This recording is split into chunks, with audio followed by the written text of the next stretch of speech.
નમસ્કાર વિદ્યાર્થી મિત્રો, તો આજે આપણે ધોરણ 8ની અંદર એક નવા ચેપ્ટરના નવા સ્વાધ્યાયની શરૂઆત કરવા જઈ રહ્યા છીએ.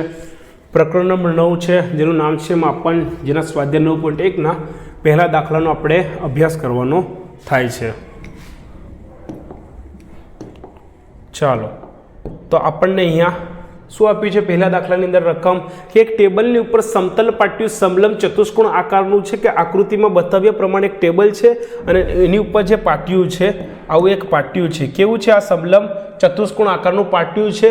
જો તેની સમાંતર બાજુઓની લંબાઈ 1 મીટર અને 1.2 મીટર હોય, બરાબર. જો આ એક બાજુ એ સમાંતર થઈ ગઈ, એની લંબાઈ કેટલી છે? 1.2 મીટર અને એકની લંબાઈ છે 1 મીટર, બરાબર. અને બે સમાંતર બાજુ છે, એના વચ્ચેના લંબનું અંતર કેટલું છે? તો આ રહ્યું, આ લંબ દોરેલો, એનું અંતર કેટલું છે? 0.8 મીટર. તો આપણને શું કીધું છે કે આ જે પાટિયું છે એનું ક્ષેત્રફળ શોધવા કીધું છે. તો એના માટે આપણને શું આવડવું જોઈએ? કે જે સમલંબ ચતુષ્કોણ છે એનું ક્ષેત્રફળ શોધવાનું સૂત્ર આપણને આવડવું જોઈએ. ચાલો, તો દાખલો ગણવાની શરૂઆત કરીએ. તો આપણે શું આવે સૂત્ર? ક્ષેત્રફળ બરોબર સમલંબ ચતુષ્કોણનું ક્ષેત્રફળ બરોબર શું આવે? તો બે સમાંતર બાજુઓનો સરવાળો, બરોબર, 1/2 અને પછી શું આવે? બે સમાંતર બાજુનો સરવાળો, બે સમાંતર બાજુઓનો સરવાળો, બરાબર. અને ગુણ્યા શું આવશે? પાછું ગુણ્યા તેમના વચ્ચેનું અંતર, ગુણ્યા શું આવે?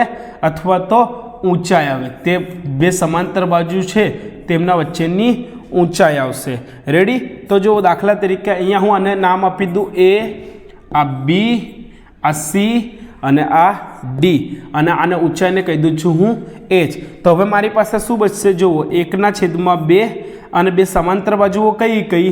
તો જો કઈ બે સમાંતર બાજુ? તો AB અને બીજી કઈ સમાંતર બાજુ થશે? CD, બરાબર. AB અને CD. અને ગુણ્યા શું કરવાનું છે? ઊંચાઈ. બે સમાંતર બાજુ વચ્ચેનું લંબનું અંતર છે એને ઊંચાઈ કહેવાય. તો એ કેટલી આપણને આપી છે? H આપી છે, એવું હું લખી દઉં છું. હવે આપણે કિંમતો મૂકીએ. ચાલો, 1/2 થશે. અને ચાલો, AB કેટલું આપણને આપ્યું છે? AB 1 મીટર આપ્યું છે, વત્તા બીજું કેટલું આપ્યું છે? CD 1.2 મીટર આપણને CD આપ્યું છે. ચાલો, ગુણ્યા આપણે H કરવાનું છે. એમના વચ્ચેનું અંતર કેટલું છે? 0.8. કેટલું છે?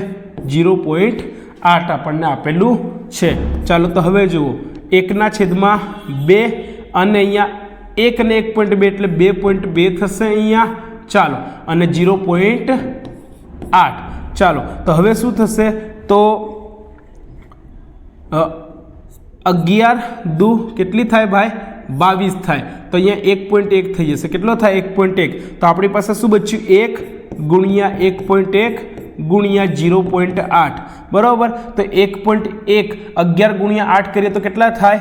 88 થાય. અને પોઈન્ટ પછી બે સંખ્યા હોવી જોઈએ. તો આપણો જવાબ શું આવશે? 0.88. અને મીટર ગુણ્યા મીટર એટલે શું આવે? અહીંયા મીટરનો વર્ગ આવે, બરાબર. આપણો જવાબ થશે 0.88 મીટર.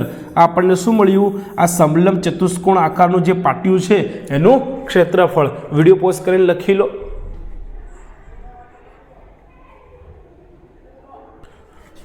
ઓકે વિદ્યાર્થી મિત્રો, તો મળીશું હવે નેક્સ્ટ વિડીયોમાં. ધન્યવાદ. જય હિન્દ.